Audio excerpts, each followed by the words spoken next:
Hello दोस्तों, आज है 28 जुलाई 2024 दिन रविवार का। हैप्पी संडे आप सभी को। हिंदी तिथि श्रावण कृष्ण अष्टमी। और आइए बात करते हैं आज के मुख्य समाचार, बड़ी खबरें, देश और दुनिया का ताजा अपडेट लेकर हाजिर हो गए। आज का ये वीडियो भी हर रोज की तरह स्पेशल होने वाला है। युवाओं के लिए, कर्मचारियों के लिए, किसान भाइयों के लिए, माताओं और बहनों के लिए, पेंशन धारकों के लिए, बुजुर्गों के लिए काफी ज्यादा महत्वपूर्ण और बड़ी काम की खबरें, अपडेट, जानकारियां आई है। वीडियो में आपको बहुत मजा आने वाला है। पूरा वीडियो आप ध्यान से आखिर तक जरूर देखते रहिएगा, है ना। तो बिना टाइम विलंब के शुरुआत करते हैं आज की पहली बड़ी खबर। सबसे पहले तो आपको बता दें कि हर साल दुनिया भर में 28 जुलाई का दिन वर्ल्ड हेपेटाइटिस डे के तौर पर मनाया जाता है। यानी आज का दिन लोगों में हेपेटाइटिस इन्फेक्शन के बारे में जागरूकता फैलाना है। आपको जानकर ये हैरानी होगी कि लीवर से जुड़ी इस इन्फेक्शन यानी बीमारी के कारण हर साल 13 लाख लोग अपनी जान गंवा देते हैं। पहली बार इस दिन को मनाने की शुरुआत साल 2008 में की गई थी। वर्ल्ड हेल्थ ऑर्गेनाइजेशन यानी WHO ने साल 2030 तक इस बीमारी को जड़ से खत्म करने का लक्ष्य रखा है। शरीर में मौजूद टॉक्सिन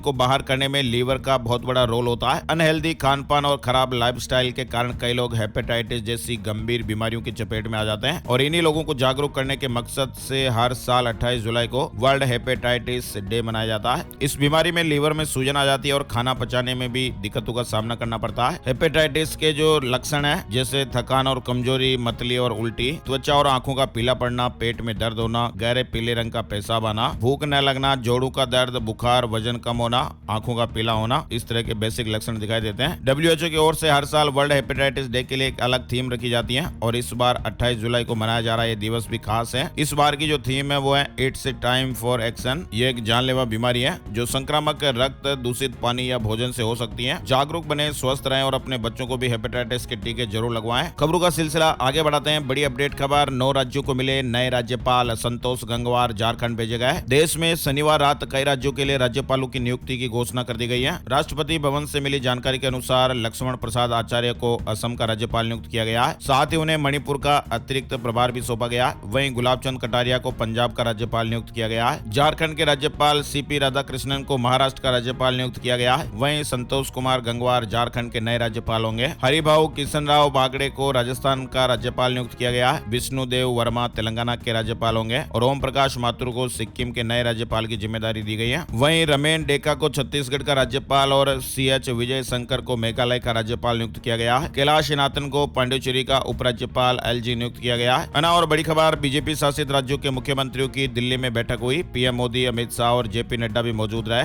पार्टी में गुटबाजी और आगामी चुनावों पर विस्तृत चर्चा हुई है। दिल्ली BJP हेडक्वार्टर में पार्टी शासित राज्यों के मुख्यमंत्रियों और उप मुख्यमंत्रियों की बैठक हुई। बैठक में पार्टी में चल रही अंदरूनी गुटबाजी और इस साल 4 राज्यों महाराष्ट्र, हरियाणा और झारखंड, साथ ही जम्मू कश्मीर में होने वाले विधानसभा चुनाव की रणनीति पर चर्चा हुई है। हालांकि इसका कोई ऑफिशियल अपडेट नहीं आया है। लोकसभा चुनाव के बाद ये पहली बड़ी बैठक रही जिसमें भाजपा के सभी मुख्यमंत्री मौजूद रहे। वहीं देखिए, नीति आयोग की बैठक में 2047 तक विकसित भारत के लिए विजन डॉक्यूमेंट के कुछ इशू पर चर्चा हुई है। प्रधानमंत्री नरेंद्र मोदी के नेतृत्व में नीति आयोग की महत्वपूर्ण बैठक हुई और इस बैठक का मुख्य फोकस विकसित भारत था। आपको बताएं, भारत दुनिया की तीसरी सबसे बड़ी अर्थव्यवस्था बनने की राह पर है और 2047 तक 30 ट्रिलियन अमेरिकी डॉलर की अर्थव्यवस्था बनने की ओर अग्रसर है। प्रधानमंत्री ने इस दिशा में मुख्यमंत्रियों को केंद्र और राज्य सरकार के आपसी सहयोग को लेकर महत्वपूर्ण बातें कही। वहीं नीति आयोग की बैठक छोड़कर निकली ममता बनर्जी, कहा कि मैं बोल रही थी, माइक बंद कर दिया। सरकार ने कहा कि आरोप झूठे हैं, बोलने का पूरा मौका मिला है। वहीं नीति आयोग के CEO सुब्रमण्यम ने बैठक में शामिल न होने वाले राज्यों को लेकर भी कहा कि बहुत से ऐसे राज्य हैं जो अंतिम समय में बैठक से बाहर हो गए। उन्होंने कहा कि मेरे पास कुछ ऐसे राज्यों के भाषण है जिन्होंने बैठक में भाग नहीं लिया था। इसमें झारखंड और पांडिचेरी शामिल है। इस बैठक में केंद्र शासित प्रदेशों के मुख्यमंत्री और उपराज्यपालों समेत 26 प्रतिभागियों ने भाग लिया है, जबकि इस अहम बैठक में 10 राज्यों और केंद्र शासित प्रदेशों ने हिस्सा नहीं लिया। और राजस्थान, असम और अरुणाचल प्रदेश में भी अब अग्निवीरों को आरक्षण का तोहफा मिलेगा। अब तक 10 राज्यों ने रिजर्वेशन देने की घोषणा कर दी है। सेंट्रल फोर्स में भी छूट मिलेगी। राजस्थान, असम और अरुणाचल प्रदेश में भी अब अग्निवीरों को पुलिस भर्ती में आरक्षण देने का ऐलान हो गया है। तीनों राज्यों के मुख्यमंत्रियों ने शनिवार को इसका ऐलान कर दिया। 26 जुलाई को मध्य प्रदेश, उत्तर प्रदेश, उड़ीसा, गुजरात और छत्तीसगढ़ की सरकारों ने भी आरक्षण देने की घोषणा की थी। वहीं 17 जुलाई को हरियाणा और 22 जुलाई को उत्तराखंड सरकार भी अग्निवीरों को आरक्षण देने का ऐलान कर चुकी है। यानी इस तरह से अब तक कुल 10 ऐसे राज्य हैं जिनमें आरक्षण का ऐलान हो गया है। बड़ी खबर है, NCCF बेचेगी 60 रुपए प्रति किलो में टमाटर। दिल्ली और नोएडा की मार्केट में स्टॉल लगेंगे। इनकम टैक्स पर 6 महीने के अंदर कमेटी देगी रिपोर्ट और इसे सरल बनाने पर फोकस किया जाएगा। वित्त मंत्री ने यह बात कही है। मोदी सरकार ने बजट 2024 में इनकम टैक्स न्यू रिजीम में बड़ा बदलाव करके मिडिल क्लास और सैलरीड क्लास को काफी राहत दी है। और भारत ने 43 रन से जीता पहला टी20। श्रीलंका 170 पर ऑल आउट हो गई। टीम इंडिया ने श्रीलंका के खिलाफ टी20 सीरीज के पहले मुकाबले में 43 रन की जीत हासिल की है और इस जीत से टीम इंडिया 5 मैचों की सीरीज में 1-0 की बढ़त पर आ गई है। सीरीज का अब दूसरा मैच आज यानी 28 जुलाई को खेला जाएगा। वहीं देखिए जम्मू कश्मीर के कुपवाड़ा में एनकाउंटर, एक जवान शहीद हो गया। पाकिस्तानी सेना घुसपैठ करा रही थी,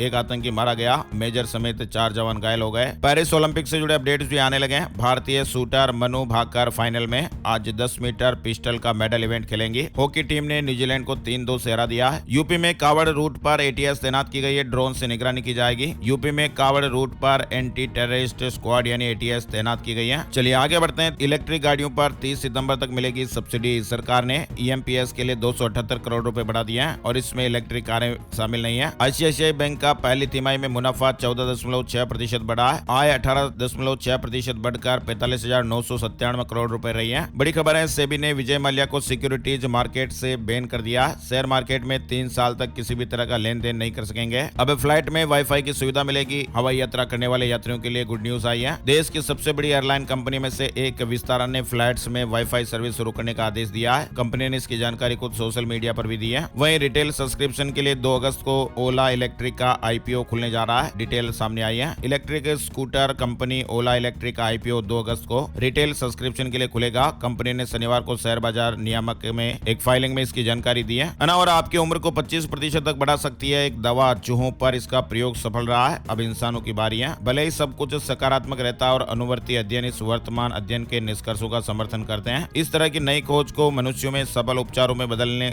में दशकों का समय लग सकता है। हर कुछ हफ्तों में या महीनों में मीडिया में एक ऐसे नए रिसर्च की बात होती है जो लंबे समय तक स्वस्थ जीवन जीने में मदद करने वाली एक नई दवा के बारे में आकर्षक तरीके से बताया जाता है। अब एक और नया अध्ययन आया है। सूजन से जुड़े एक प्रोटीन इंटरल्यूकिन 11 को टारगेट करने वाली एक दवा पर केंद्रित है। जीवन को 20% तक बढ़ाने में इसे मदद मिलेगी। इस प्रोटीन को ब्लॉक करने से चूहों को बीमारी से बचने और उनके जीवन को 20% से अधिक बढ़ाने में मदद मिल गई है। और 33,000 करोड़ के पार पहुंचा। जुलाई में एफपीआई निवेश, विदेशी निवेशकों की भारतीय बाजारों में खूब दिलचस्पी दिखाई दे रही है। स्टार्टअप से जुड़ी ये बड़ी खबर भी सामने आ रही है। भारत में स्टार्टअप की संख्या में लगातार तेजी देखने को मिल रही है। भारत में स्टार्टअप रजिस्ट्रेशन की संख्या 1,40,000 के पार पहुंच गई है। यूपी से भी आगे निकला गुजरात। वहीं देखिए यूएई, बहरीन के अलावा दुनिया के ऐसे कई देश है जहां पर जनता इनकम टैक्स नहीं देती है। देश के संचालन में इनकम टैक्स की महत्वपूर्ण भूमिका होती है। कहा जाता है कि जनता द्वारा दिए जाने वाले टैक्स से ही सरकार की कमाई होती है। लेकिन आपको बताएं कि दुनिया में कई ऐसे देश है जहां लोग टैक्स नहीं देते हैं। तो आप ये सोच रहे होंगे कि फिर उन देशों की इकोनॉमी कैसे चलती है। सबसे पहले तो आपको बताएं कि कुछ ऐसे देश है जैसे यूएई, सऊदी अरब, जहां जनता से कोई इनकम टैक्स नहीं लिया जाता है। इकोनॉमी के संचालन के लिए वहां की सरकारें अप्रत्यक्ष करों जैसे वेट और दूसरे तरह के जो चार्ज है वो लेती है। इसके अलावा वहां पर ऑयल और टूरिज्म सेक्टर से भी काफी मजबूती है। इस तरह से आप देख सकते हैं कि अलग अलग देशों में अपने अपने हिसाब से इकोनॉमी को चलाने के लिए प्रयास और प्रबंध किए जाते हैं। और जून 2024 में सबसे ज्यादा बिकी रॉयल एनफील्ड की बाइक 350 से 450 सीसी सेगमेंट में 3.94% की मासिक वृद्धि हुई है। वही खबर है कि रॉयल एनफील्ड ने 850 सीसी एडवेंचर बाइक भी पेश कर दी है। ब्रिटेन में इन दिनों गुडवुड फेस्टिवल ऑफ स्पीड चल रहा है और इस फेस्टिवल में रॉयल एनफील्ड ने एक अनूठी कस्टम बाइक को पेश किया है जिसका इंजन 850 सीसी है।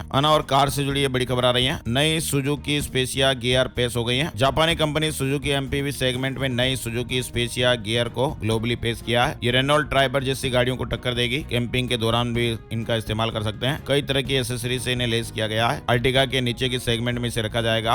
और शिक्षा के क्षेत्र में नई पहल शुरू करेगा केरल। महीने में 4 दिन बैग फ्री डेज पर फैसला लेने जा रही विजयन सरकार। बच्चों के माता पिता को भी इस बात की चिंता रहती है कि उनके बच्चे का बैग भारी है। सरकार अभिभावकों की इसी चिंता का निवारण करने पर विचार कर रही है। बैग फ्री डेज पहल पर सरकार काम कर रही है और अगर ऐसा होता है तो योजना के मुताबिक बच्चों को महीने में 4 दिन बैग ले जाने से छूट मिलेगी। दिल्ली के एक आईएएस कोचिंग सेंटर के बेसमेंट से लापता छात्र की बॉडी बरामद हो गई है। 3 स्टूडेंट की जानें चली गई हैं, 2 लोग हिरासत में लिए गए हैं। दिल्ली के ओल्ड राजेंद्र नगर स्थित राव आईएएस कोचिंग सेंटर के बेसमेंट में पानी भर जाने से 3 छात्रों की जानें चली गई हैं। और सरकार ने यह साफ साफ बता दिया कि प्रॉपर्टी बेचने पर अब कैलकुलेट कैसे होगा आपका एलटीसीजी टैक्स। बजट 2024-25 में सरकार ने long term capital gain tax के नियमों में बदलाव किया। इसके बाद सबसे ज्यादा परेशानी प्रॉपर्टी जैसे एसेट्स में डील करने वाले निवेशकों को हो रही है। लेकिन अब इनकम टैक्स विभाग ने यह साफ कर दिया है कि प्रॉपर्टी सेल पर एलटीसीजी टैक्स की गणना नए सिरे से किस तरह से होगी। इस्पात मंत्रालय ने इस्पात आयात निगरानी प्रणाली 2.0 पोर्टल लॉन्च किया है। पंजाब सरकार का सेवा मुक्त पटवारियों को लेकर बड़ा फैसला हुआ है। दरअसल पंजाब सरकार ने एक महत्वपूर्ण फैसला लेते हुए सेवा मुक्त पटवारियों की सेवा में बढ़ोतरी कर दी है। सरकार ने इन पटवारियों की सेवा 6 महीने के लिए बढ़ा दी है और ये बढ़ोतरी बढ़ोतरी 1 जुलाई से 31 दिसंबर 2024 तक के लिए की गई है। राजस्थान से जुड़ा अपडेट है। मकान और दुकान के पट्टे के लिए ऑनलाइन होगी व्यवस्था। 30 दिन में आपको आपका पट्टा मिल जाएगा। राजस्थान में मकान और दुकान के पट्टे के लिए अब लोगों को नगरीय निकायों के दफ्तरों के चक्कर नहीं लगाने पड़ेंगे। भजनलाल सरकार मकान और दुकान के पट्टों के लिए ऑनलाइन सुविधा शुरू करने जा रही है। और राजस्थान के नागौर से जुड़ी खबर है। हर वक्त मिलेगा ब्लड यानी खून रक्त। यूथ रक्त क्रांति ऐप लॉन्च किया गया है। युवाओं का एक बड़ा सरोकार। अब प्लाज्मा और फ्रेश डोनर के लिए परेशान नहीं होना पड़ेगा। वहीं देखिए अयोध्या से जुड़े महत्वपूर्ण अपडेट भी चल रहे हैं। पूरे ब्लॉक के 5 गाँव में फ्री इंटरनेट की सुविधा, यानी मात्र 5 रुपए में आप अनलिमिटेड इस्तेमाल कर पाएंगे। जल्दी पूरा बाजार ब्लॉक के 5 गाँव में इंटरनेट की सेवाएं मिलनी शुरू हो जाएगी। इसके लिए पीएम वाणी योजना के तहत स्वयं सहायता समूह की महिलाओं को जोड़ा जाएगा। हरियाणा के अस्थायी कर्मचारी होंगे स्थायी। कैबिनेट बैठक में सीएम लेंगे फैसला। कमेटी गठित हो गई है। संविदा सेवा दे चुके कर्मचारियों के लिए भी ड्राफ्ट पॉलिसी बनेगी। हरियाणा के अस्थायी कर्मचारियों को स्थायी किया जाएगा। मुख्यमंत्री नायब सिंह सैनी की अध्यक्षता में 5 अगस्त को होने वाली कैबिनेट बैठक में इस नीति को मंजूरी मिल सकती है। गौतम बुद्ध नगर में 2 अगस्त को रहेगा अवकाश। सभी स्कूल, कॉलेज और दफ्तर बंद रहेंगे। गौतम बुद्ध नगर में 2 अगस्त को स्थानीय अवकाश की घोषणा की गई है। जिलाधिकारी मनीष कुमार वर्मा ने सावन मास की शिवरात्रि जलाभिषेक के 3 अगस्त के अवकाश को निरस्त कर दिया और इसकी जगह जिला प्रशासन ने 2 अगस्त शुक्रवार को स्थानीय अवकाश घोषित किया। 2 अगस्त को जिले के सभी स्कूल, कॉलेजों के साथ सरकारी कार्यालयों में छुट्टी रहेगी। वहीं देखिए हिमाचल प्रदेश से जुड़ी खबर है। सेवानिवृत्त कर्मचारियों को पुनर्नियुक्ति पर अंतिम प्राप्त मूल वेतन का 40% ही देय होगा। आदेश जारी हुए हैं। ओपीएस को लेकर भी अपडेट चल रहे हैं। पुरानी पेंशन पर आर पार की लड़ाई। एनपीएस पर अड़ी सरकार। कर्मचारी संगठनों ने संसद घेराव की भी चेतावनी दी है। तमिलनाडु से जुड़ा अपडेट आ रहा है। सरकारी स्कूलों से जातीय समुदाय के नाम हटाएं सरकार। मद्रास हाईकोर्ट ने मुख्य सचिव को निर्देश जारी किए हैं। कानपुर की 16 कंपनियों के मसाले खाने लायक नहीं। सब्जी मसालों में मिले कीड़े और पेस्टिसाइड्स बिक्री पर रोक लगाई गई है। 16 कंपनियों के सैंपल जांच में फेल पाए गए। आरआरटीएस कनेक्ट ऐप से जुड़ी खबर है। आरआरटीएस कनेक्ट ऐप में जारी हुए ढेर सारे नए फीचर्स। सफर और भी आसान होगा। मौसम और मानसून से जुड़ी खबरें भी चल रही हैं। मध्य प्रदेश, राजस्थान समेत 17 राज्यों में भारी बारिश। टिहरी के घनसाली में दुकानें बालगंगा नदी में गिरी। सोनप्रयाग में लैंडस्लाइड भी देखने को मिला। देश के कई हिस्सों में बारिश से गंभीर हालात हैं। मध्य प्रदेश में भी भोपाल, इंदौर समेत 20 जिलों में तेज बारिश। नर्मदा का जल स्तर भी बड़ा अलर्ट जारी है। सीहोर में दीवार ढह गई, महिला की जान चली गई। यूपी मानसून अपडेट में 350 गाँव में बाढ़ का ड्रोन वीडियो आप देख पा रहे हैं। लखीमपुर में 2.5 लाख लोग पानी में गिर गए। स्कूल, कॉलेज और हाईवे जलमग्न हो गए। राजस्थान से जुड़ी एक खबर है। C2 कनकपुरा औद्योगिक क्षेत्र में श्रमिकों की वेतन वृद्धि का समझौता। 3500 रुपए प्रति महीने की बढ़ोतरी हुई है। ITI ट्रेनी श्रमिकों को स्थायी श्रमिक किया जाएगा। वहीं देखिए आयुष्मान योजना में 31 जुलाई तक पंजीयन करा लीजिएगा। 1 अगस्त से तभी लाभ मिल पाएगा, नहीं तो फिर 3 महीने का आपको इंतजार करना पड़ेगा। वहीं राजस्थान से जुड़ी एक और बड़ी खबर है। गर्भवती महिलाओं की सोनोग्राफी जांच अब केवल 200 रुपए में हो सकेगी। माँ वाउचर यानी मुख्यमंत्री आयुष्मान आरोग्य वाउचर योजना के तहत गर्भवती महिलाओं को यह लाभ मिल सकेगा। गर्भवती महिला की दूसरी या तीसरी तिमाही में गर्भकाल के दौरान सोनोग्राफी फ्री कराई जाएगी। सरकारी अस्पतालों में ये पहले से ही निःशुल्क है, लेकिन माँ वाउचर योजना के तहत प्राइवेट जांच केंद्रों पर भी इसका लाभ मिलेगा। उज्जैन महाकाल जाने वाले भक्तों के लिए स्पेशल ट्रेन। कोटा से इंदौर के बीच चलेगी सावन मेला स्पेशल ट्रेन। 4 ट्रिप होंगे। केंद्र सरकार के खिलाफ महिला कांग्रेस का प्रदर्शन 29 तारीख को। बढ़ते अपराधों सहित कई मुद्दे। राजस्थान से 2000 महिलाएं शामिल होंगी। महिला कांग्रेस की ओर से 29 जुलाई को दिल्ली में जंतर मंतर पर केंद्र सरकार के विरोध में प्रदर्शन किया जाएगा। मध्य प्रदेश के 4,59,000 एनपीएस कर्मचारियों को नया ऑफर। पेंशन फंड का पैसा शेयर मार्केट में लगाने की लिमिट 15 से बढ़ाकर 50% कर दी है। छत्तीसगढ़ में स्टूडेंट के वन नेशन ID कार्ड बनेंगे। सीएम शाह ने नीति आयोग की बैठक में जानकारी दी। AI टेक्नोलॉजी से सरकारी कामकाज की तैयारियां भी हो रही हैं। वहीं देखिए छत्तीसगढ़ में राशन कार्ड नवीनीकरण की तारीख 15 अगस्त तक बढ़ा दी गई है। ऑनलाइन और ऑफलाइन दोनों तरीके से आवेदन की सुविधा दी जा रही है। छत्तीसगढ़ में नगरीय निकायों का परिसीमन। हाईकोर्ट से रोक के बाद अब बिलासपुर, अंबिकापुर और कवर्धा से भी याचिका। विवादों में वार्डों का परिसीमन। लखनऊ में 60,000 बस यात्रियों की बढ़ेगी परेशानी। CNG सिटी बसें हटाने से प्रभावित होगा ट्रैफिक। इलेक्ट्रिक बसों के लिए लंबा इंतजार। नोएडा के लोग जल्दी मिडी बस का सफर कर सकेंगे। सिटी बस सर्विस की तरह ही काम करेगी। 9 मीटर लंबी होगी। 2 लाख लोगों को फायदा मिलेगा। दिव्यांग जीविकोपार्जन में असमर्थ है तो पेंशन पाने का हकदार। इलाहाबाद हाईकोर्ट ने 60% दिव्यांग को 1 माह में पेंशन देने के निर्देश दिए हैं। हरियाणा में HSSC ने TGT का रिजल्ट जारी किया। CM सैनी बोले 7,471 युवाओं को पक्की नौकरी दी। नाबार्ड ग्रेड A भर्ती के लिए आवेदन शुरू हो गए। और अब आपको बताते हैं 28 जुलाई का राशिफल कैसा रहेगा। रविवार 28 जुलाई को मेष, कन्या, वृश्चिक और मीन राशि के लोगों के जरूरी काम पूरे हो सकते हैं। वृषभ, मिथुन, धनु और मकर राशि के लोगों को सतर्कता के साथ काम करना है। कर्क, सिंह, तुला और कुंभ राशि के लोगों के लिए दिन सामान्य रहेगा। तो ये थे दोस्तों आज के मुख्य समाचार, बड़ी खबरें, हेडलाइंस और सुर्खियां अपडेट। वीडियो से संबंधित राय और सुझाव कमेंट में जरूर बताइएगा और क्या सुधार किए जा सकते हैं। और ऐसे ही काम की बड़ी खबरें और अपडेट जानकारियां देखते रहने के लिए इस वीडियो को आप अपने दोस्तों, यार दोस्तों, मित्रों के साथ फेसबुक और व्हाट्सएप पर भी जरूर शेयर कर दीजिएगा। एक और नई जानकारी और नए वीडियो में फिर मिलते हैं। तब तक के लिए जय श्री राम, जय हनुमान।